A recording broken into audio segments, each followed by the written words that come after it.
Hi అండి. మన బుజ్జోడు ఇప్పుడు దాకా స్విమ్మింగ్ చేశాడనమాట. సో ఫుడ్ వేద్దాంలే అన్నట్టు చిన్న బౌల్లో ఫుడ్ వేస్తున్నాను. ఆ పెద్ద బౌల్లో వేసామంటే తెలుసు కదా, మొత్తం వాటర్ అంతా పాడైపోతాయి. సో ఆడుకున్నంతసేపు పెద్ద దాంట్లో ఫుడ్ తినడానికైతే ఈ చిన్న దాంట్లో అనమాట. సో ముందు కొంచెం స్టిక్స్ వేసేసాను, తర్వాత ష్రిమ్స్ కూడా యాడ్ చేస్తానులేండి. వాడు హాయిగా తింటున్నాడు. ఈలోపు మీకు ఒక న్యూస్ చెప్తాను. ఇది గుడ్డా బ్యాడా నాకైతే తెలియదు, కానీ ఓకే 2 చెప్తానులేండి. అందులో ఒకటైతే కన్ఫామ్గా గుడ్ న్యూసే. ఏంటంటే నైట్ 11-11:30 ఆ టైంలో అంటే చీకటిగా ఉంటుంది కదా, బెడ్ లైట్స్ వేసి ఉంటాం కదా. బుజ్జోడిని అప్పటిదాకా వాటర్లోనే ఉన్నాడు, టబ్లో ఉన్నాడు పెద్ద దాంట్లో. నేనుండి 11 దాటింది. ఒరే చప్పడా, నీకు విషయం తెలుసా, చిన్నమావయ్య వస్తున్నారా నీతో ఆడుకోవడానికి అని చెప్పి గారాబం చేస్తే చెయ్యి అలా పెట్టానమాట. అంటే వాడు స్విమ్మింగ్ చేసుకుంటూ ఉంటాడు కదా, ఎత్తుకోవడానికి అన్నట్టు అలా చేయి పెట్టేసి మాట్లాడుతూ ఉన్నా. వాడేందో ఫుడ్ వేసాను అనుకున్నాడట్టుంది, సడన్గా నా చేయి కొరికేశాడు. ఇప్పుడు కూడా ఇక్కడ చూసారా, వాటర్లో ష్రిమ్స్ వేసాను కదా, అది తినొచ్చు కదా, వాడు నా చేయి వైపు చూస్తాడే. చేతిలో ఉన్న డ్రై ష్రిమ్స్ ఎలా తింటాడు? నేను అసలు పెట్టను కూడా, నాకు భయం. అసలు రాత్రి మరీ దారుణంగా అసలు ఎలా కొరికాడు అంటే వాడికి తెలియదు కదా, చీకటిగా ఉంది బెడ్ లైట్లో, ఏదో ఫుడ్ వేసాను అనుకున్నాడు అంటుంది. అలా పట్టుకొని అయ్యో మమ్మీ నీ చెయ్యా, నాకేం వద్దులే అన్నట్టు వదిలేశాడు పాపం. నిజంగా నాకు నవ్వు వచ్చింది, భయం వేసింది, అరిచాను కూడా ఆటోమేటిక్గా. ఒరే అది నా చెయ్యరా, ఎందుకు కొరికేసావు అంటే మనం అనే లోపే వాడికి అర్థమైపోయింది కదా. ఒక్క సెకండ్ జస్ట్ అలా పట్టుకుంటాడు, అయ్యో ఫుడ్ కాదు మమ్మీ చెయ్యి అన్నట్టు వదిలేశాడు. ఇంకా అన్నయ్య ఎన్నిసార్లు చెప్పుంటారు, మీకు కూడా చెప్పాను కదా, అది టర్టల్ కొరికిద్ది, ముందు కొరికితే ఏం చేయాలో వీడియోస్ చూసుకో అని చెప్పి చాలాసార్లు భయపెడతారు అని. సగం ఆ భయం వల్లే నేను సపోకి చేత్తో ఫీడింగ్ చాలా తక్కువ అనమాట. ఈ ష్రిమ్స్ మొన్న కూడా చిన్నవి అలా పెడితే వాడు ఇంత పెద్ద నోరు చేసుకొని అప్పుడు కూడా కొరికాడు కదా, బట్ వదిలేస్తాడు.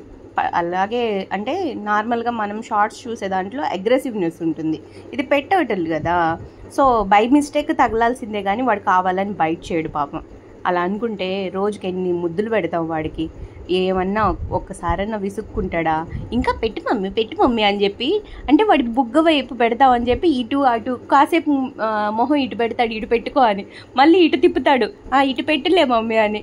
గుల్షి వీడియో కూడా చూశారు కదా పాపది, అదే లిఫ్ట్లో నుంచి బయటకు వచ్చేటప్పుడు లవ్ యూ సపోడా అనగానే గారాబం చేయి అంటే తను నెక్ దగ్గర చేసిద్ది అనమాట, ప్యాంపర్ చేసిద్ది కదా చేత్తో నెక్ దగ్గర. సో అలా మెడెత్తుతాడు, ఇక్కడ గారాబం చేయి. వాడికి అర్థమైపోయిద్ది ఎవరు ఎలా చేస్తారు అనేది. సో 2 years అయిపోయింది కదా, రోజుకి ఎన్నిసార్లు వాడిని ఎత్తుకొని ముద్దులాడడం ఇవన్నీ చేస్తూనే ఉంటాం కదా.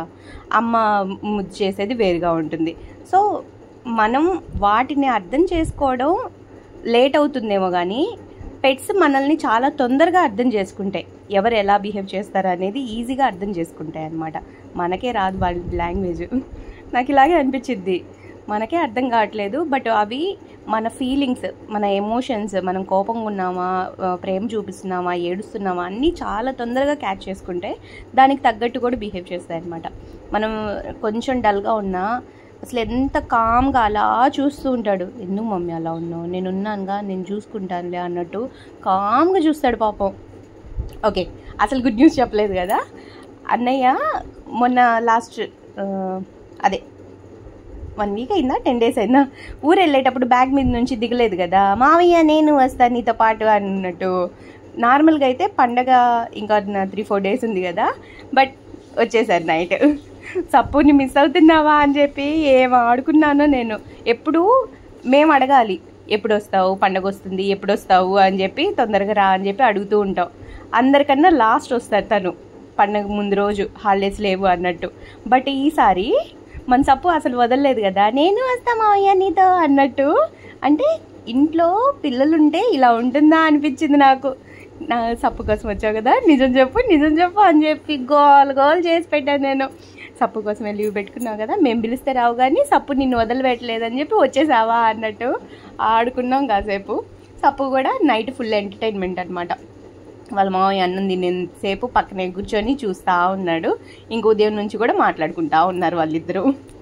సో ఇదన్నమాట సంగతి. ఇక్కడ చూస్తున్నారా, ఈ కవర్ ఫ్లేక్స్ గుర్తున్నాయా? ఒంటి చేత్తో 10 మందిని వేసేసాడు సప్పు అన్నాను, గుర్తుందా? బుక్స్ కవర్ చేసేటప్పుడు. సో ఇంకొన్ని బుక్స్ ఉంటే వాటికి కూడా కవర్ చేస్తూ ఉన్నప్పుడు ఇలా గుర్తొచ్చిందనమాట. అంటే మళ్ళీ ఏదైనా సెలబ్రేషన్స్ అప్పుడు సప్పు కక్షింతల్లాగా ఆడుకోవడానికి ఇలా బాగుంటాయని చెప్పి వాళ్ళ చిన్నక్క కట్ చేసి పెట్టుకుంది. బట్ తొందరలో ఇంకేం అకేషన్ ఉందా అని వెయిట్ చేస్తున్నాం అనమాట. సో దాచిపెట్టాం మొత్తం రెడీ చేసి. బట్ బాగా నచ్చింది. అంటే మనం వేస్ట్ అనుకున్నవి నార్మల్గా అయితే ఇవి పడేస్తాం కదా, ఎవరైనా అంతే కదా, బుక్స్కి కవర్ చేసేసిన తర్వాత ఇవన్నీ వేస్ట్ కదా అన్నట్టు పడేస్తుంది. బట్ ఇవి సప్పుకి ఎంత హ్యాపీనెస్ ఇస్తాయి. అలా పైనుంచి మొన్న చూసారు కదా అక్షింతల్లా వేస్తూ ఉంటే ఆ కవర్స్ అసలు ఎంత బాగా పైన మళ్ళీ వాడికి ఎక్కడ ఇబ్బంది అవుతుందో అని వాళ్ళు ఉదయను పిల్లలు వేస్తారు మళ్ళీ అంతలోకే. ఓకే, ఇదన్నమాట వీడియో నచ్చితే లైక్ చేయండి, మీ ఫ్రెండ్స్తో ఫ్యామిలీతో షేర్ చేసుకోండి. సో ఇంకో 2 రోజుల్లో మళ్ళీ అందరూ హాలిడేస్ తీసుకొని వచ్చేస్తారు పండగ కాబట్టి సప్పు మళ్ళీ ఫుల్ ఎంజాయ్ చేస్తాడనమాట. ఆల్రెడీ సప్పు బర్త్డే పండగకి డ్రెస్ కూడా రెడీ అయిపోయింది. ఇప్పుడే చూపిలేండి, పండగ రోజు వేసిన తర్వాత చూద్దురు కానీ. ఓకేనా? ఈ కవర్స్ ఎప్పుడు వేద్దామంటారు? ఏమన్నా ఐడియా ఉంటే చెప్పండి. ఈ మధ్యలో ఇంకేం సెలబ్రేషన్స్ ఉన్నాయి, సప్పుకు సంబంధించినవి ఏమున్నాయి ఏమో నాకైతే ఏం గుర్తులేదు. మీకు ఏమన్నా అనిపిస్తే పండగ రోజు ఏమన్నా వేయమా, ఎప్పుడు ఆడిపియాలి వీటితో సప్పుని అని ఆలోచిస్తున్నా. మీకు ఏమన్నా తెలిస్తే ఒకసారి కామెంట్ చేయండి. మ్యాక్సిమం ఇంకా పండగే అనుకుంటున్నాను నేనైతే, చూద్దాం. ఓకే, మీకు ఏమైనా ఐడియాస్ వస్తే ఒకసారి కామెంట్ చేయండి. వీడియో నచ్చితే లైక్ చేయండి, మీ ఫ్రెండ్స్ ఫ్యామిలీతో షేర్ చేసుకోండి. Thank you for watching.